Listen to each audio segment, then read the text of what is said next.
I wish to address my questions to Alice Goo. Ma'am, pwede po bang malaman yung totoong pangalan ninyo? Your Honor, ang pangalan ko po Alice Lialgo. Alice Lial Goo. Would it be okay with you kung tawagin kitang Alice? Yes po, Your Honor. Alice, before ka na naging mayor ng Banban, gaano katagal ka nang nakatira sa Bamban? Your Honor, hindi ko po maalala yung exact years, pero matagal na po ako sa Bamban. Can you at least give me an approximate length of years? More than 10 years ba o more than 20 years? More than 20 years po. More than 20 years. And you will agree with me that 20 years stay in Bamban is really long enough. Diba? And I would assume also na imbibe mo na ang kultura, ang pamumuhay, at maging ang ugali ng mga taong nakatira sa Bamban. Tama ba ako? Can you please enlighten us? Ano ang kabuhayan doon sa Bamban 20 years ago? Your Honor, nakatira po ako sa Bamban, pero as what I mentioned din po sa Senate before, nasa loob lang po kami ng farm ng piggery, hindi po kami masyado lumalabas, pero as what I understand naman po sa municipality po ng Bamban ay farming po. Farming is the main industry in Bamban. Ma'am, if I'm not mistaken po, farming and quarry. Farming and quarry. Alin ang mas lamang? Yung bang farming or yung quarry? Your Honor, tingin ko po farming. And- Marami pong farmers. Mas marami ang farmers kesa sa mga quarry workers. Tama ba? Yes po, ma'am. That was 20 years ago.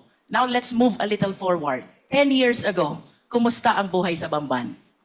I believe 10 years ago, ganun pa rin po, Your Ganun Honor. pa rin. So would you agree with me if I would say, kung anong buhay ng mga taga-Bamban 20 years ago, ganun pa rin ang buhay nila 10 years ago? Yes po, Your Honor. How about before you became a mayor? Anong kabuhayan sa Bamban? Ang kabuhayan po sa Bamban, maliban po doon sa na-mention ko po na farmer, ay meron din po ibang nagtatrabaho po sa Clark as workers po. And would you say na ang buhay sa Bamban for the length of 20 years, madali ba o mahirap para sa mga mamamayan ng Bamban? What do you think? From the point of view of an ordinary resident of Bamban, bago ka naging mayor, how do you appreciate the life in Bamban? Madali ba? Masagana ba? Mahirap ba? I believe, Your Honor, hindi po madali para sa kanila at tingin ko rin po, marami pa rin po yung mahihirap. So, you will agree with me if I would say, mahirap ang buhay sa Bamban. Your Honor, tingin ko po hindi naman po lahat, pero for sure po meron po. Alin ang mas lamang, ang mahirap o ang mayaman? Your Honor, mas lamang po ang mahirap. Mas lamang ang mahirap. And soon enough, Mayor, tumakbo ka bilang mayor, di ba? Tama bang isipin na because of your observation na mahirap ang buhay sa Bamban, na antig ang kalooban mo, naawa ka sa mga tao, nangarap ka para sa kanila ng kaginhawahan? Tama ba yun, Mayor? Your Honor, that's one of the reason din po. So you confirm na ang dahilan kung bakit tumakbo kang mayor, gusto mong paunlarin ang mga tao sa Bamban. Your Honor, that's one of the reason po, opo. May I know, Mayor, nung na-elect po ba kayo, ano pong type of municipality ang Bamban as to income classification? Your Honor, second-class municipality po. Second-class municipality. And if you still remember, magkano ho ba ang kita ng LGU ng Bamban being a second-class municipality? Your Honor, I have no figure po and hindi ko po maalala po yung data po. But nevertheless, Ma'am Alice, you recognize the fact na iba kung hindi ka mayor, iba kung mayor ka, kung ang pag-uusapan natin ay ang pangarap mong mapaunlad ang Bamban. Tama ba yon? Opo. And the reason kung bakit ka tumakbong mayor, gusto mong paunlarin ang Bamban because you believe na pag naging mayor ka, marami kang pwedeng gawin sa Bamban. Tama ba? Opo, Your Honor. And one of these things that you can do in Bamban, you can invite and welcome investors. And naniniwala ka rin na itong mga investors na ito, Ito mga business establishments na ito ang magpapayaman sa Banban at ito ang magpapaalwan ng buhay ng mamamayan ng Bamban. Tama ba?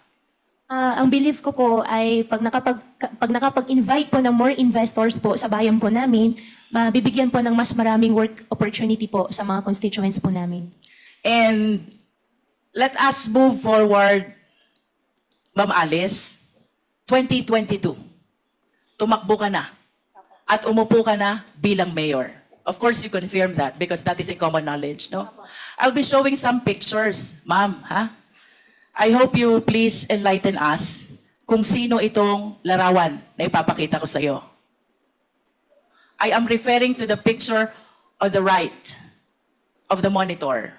Opo. Alice Leal Goo, Bamban. Kayo po ba ito? Yes, Your Honor. And can you please enlighten us, ano po ba ang nakasulat dito sa poster na ito? Your Honor, ang alam ko po dyan, yan po ay isang newspaper po na from the, I think, Chinese community na kinakongratulate po nila. Yung daddy ko po. Yung dad ko po kasi isang Chinese. And why are they congratulating your dad who is also a Chinese? Sila po yung, ano po since Chinese, tingin ko po since Chinese po sila, at nag-congratulate po sila through Chinese newspaper. I consulted some people who know how to read these Chinese characters. And according to them, the exact translation of these characters goes like this. Congratulations to the first Chinese mayor, Alice Leal Goo of Bamban. Ma'am, wala pong ganun nakalagay. Okay. Can we proceed to the next picture?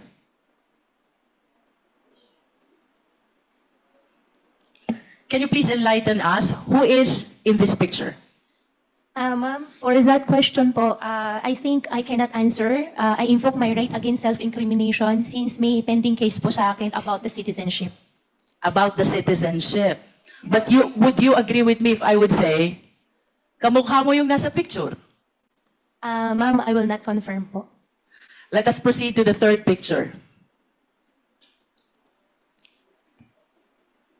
The third picture is your passport from the Republic of China.